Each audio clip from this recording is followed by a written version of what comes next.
আসসালামু আলাইকুম রহমতুল্লাহি ওবরাকাতু। শুভ সন্ধ্যা।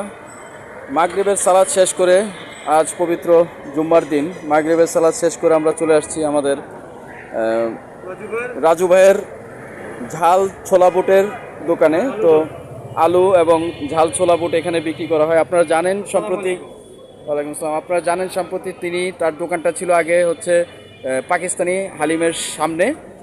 তো ওইখান থেকে তিনি দীর্ঘদিন ব্যবসাটা বন্ধ ছিল তাই সে আবার নতুন করে আবার এই দোকানটা চালু করেছে ঠিক আমাদের লালবাগ ইবনে সিনা অপোজিট পাশে, লালবাগ ক্লাসিক্যাল টাওয়ারের সামনে। তো আপনারা সকলেই ওনার দোকানের এই ছোলা বুট এবং পিওর আলু দম খেতে আপনারা অবশ্যই চলে আসবেন। আর একেবারে অথেন্টিক পিওরভাবে দেওয়া হয়। আর বেশি ঝাল লেগে গেলে আপনাদের জন্য চকলেট ফ্রি একেবারেই। তো আপনারা সকলেই চলে আসবেন, ভালো থাকবেন, সুস্থ থাকবেন এই কামনাই করছি। আসসালামু আলাইকুম রহমতুল্লাহি ওয়া বারাকাতুহু।